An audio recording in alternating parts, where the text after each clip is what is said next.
കുപ്രസിദ്ധ ഗുണ്ട അലുവ അതുലിനെ പട്ടാപകൽ വെട്ടിനുറുക്കിയ കേസിൽ ഗൂഢാലോചനയുടെയും സഹായങ്ങളുടെയും കൂടുതൽ ചുരുളഴിയുന്നു. കൊലയാളി സംഘത്തിന് വഴിയൊരുക്കാനും രക്ഷപ്പെടാനും സഹായം നൽകിയ കടത്തൂർ സ്വദേശി അജ്മൽ കൂടി പിടിയിലായതോടെ കേസിൽ അറസ്റ്റിലായവരുടെ എണ്ണം 13 കൊലപാതകത്തിന് പിന്നിൽ വലിയൊരു സംഘത്തിന്റെ ആസൂത്രണമുണ്ടെന്ന നിഗമനത്തിൽ അന്വേഷണം വ്യാപിപ്പിക്കുകയാണ് പോലീസ്.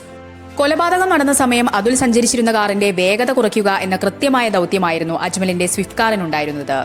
പ്രതികൾ സഞ്ചരിച്ചിരുന്ന ഇനോവ കാറിന് മുന്നിലായി സ്വിഫ്റ്റ് കാർ തന്ത്രപരമായി ഓടിച്ചുപോയി അതുലിന്റെ വാഹനത്തിന്റെ വേഗത നിയന്ത്രിച്ചു. പിന്നാലെ എത്തിയ ഇനോവ കാർ അതുലിന്റെ വാഹനത്തിൽ തട്ടി റോഡരികിലെ കുഴിയിലേക്ക് വീഴ്ത്തുകയായിരുന്നു. അജ്മൽ ഈ സമയത്ത് വാഹനത്തിലുണ്ടായിരുന്നുവെന്നും കൊലപാതകത്തിന്റെ ഗൂഢാലോചനയിൽ ഇയാൾക്ക് നേരിട്ട് പങ്കുണ്ടെന്നും പോലീസ് കണ്ടെത്തി. ഭീതിയുടെ പര്യായമായിരുന്നു അലുവ അതുൽ. ചോര കാണുന്നത് ലഹരിയായി കൊണ്ടുനടന്നിരുന്ന അതുൽ എതിരാളികളെ ആക്രമിക്കാൻ പ്രധാനമായും ഉപയോഗിച്ചിരുന്നത് കൂടമായിരുന്നു.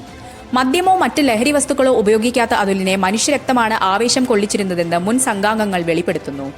25ഓളം കേസുകളിൽ പ്രതിയായ അതുൽ 3 തവണ കാപ്പ ചുമത്തപ്പെട്ടയാളാണ്. ഒടുവിൽ എതിർ സംഘത്തിന്റെ വെട്ടേറ്റ് വീണപ്പോൾ കൊല്ലരുത് പറഞ്ഞു തീർക്കാം എന്ന് അപേക്ഷിച്ചെങ്കിലും വിഷ്ണുവും സംഘവും അത് ചെവികൊണ്ടില്ല.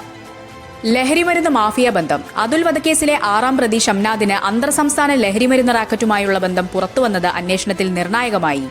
ബംഗളൂരു കേന്ദ്രീകരിച്ച് കേരളത്തിലേക്ക് MDMA കടത്തുന്ന സംഘത്തിലെ പ്രധാനിയാണ് ഷംനാദ്. ഇയാളെ തെളിവെടുപ്പിനായി ബംഗളൂരുവിൽ എത്തിച്ചപ്പോഴാണ് ലഹരിമരുന്ന് കൈമാറാനെത്തിയ മറ്റ് 3 പേരെ പോലീസ് സാഹസികമായി പിടികൂടിയത്. കൊലപാതകത്തിന് പിന്നിൽ ലഹരി പണത്തിന്റെ തർക്കങ്ങളുണ്ടോ എന്നതും പോലീസ് പരിശോധിക്കുന്നുണ്ട്. പ്രതികളായ വരിക്കപ്പള്ളി ഷാൻ, അൻഷാദ് എന്നിവരെ തെളിവെടുപ്പിന് ശേഷം കോടതിയിൽ ഹാജരാക്കി.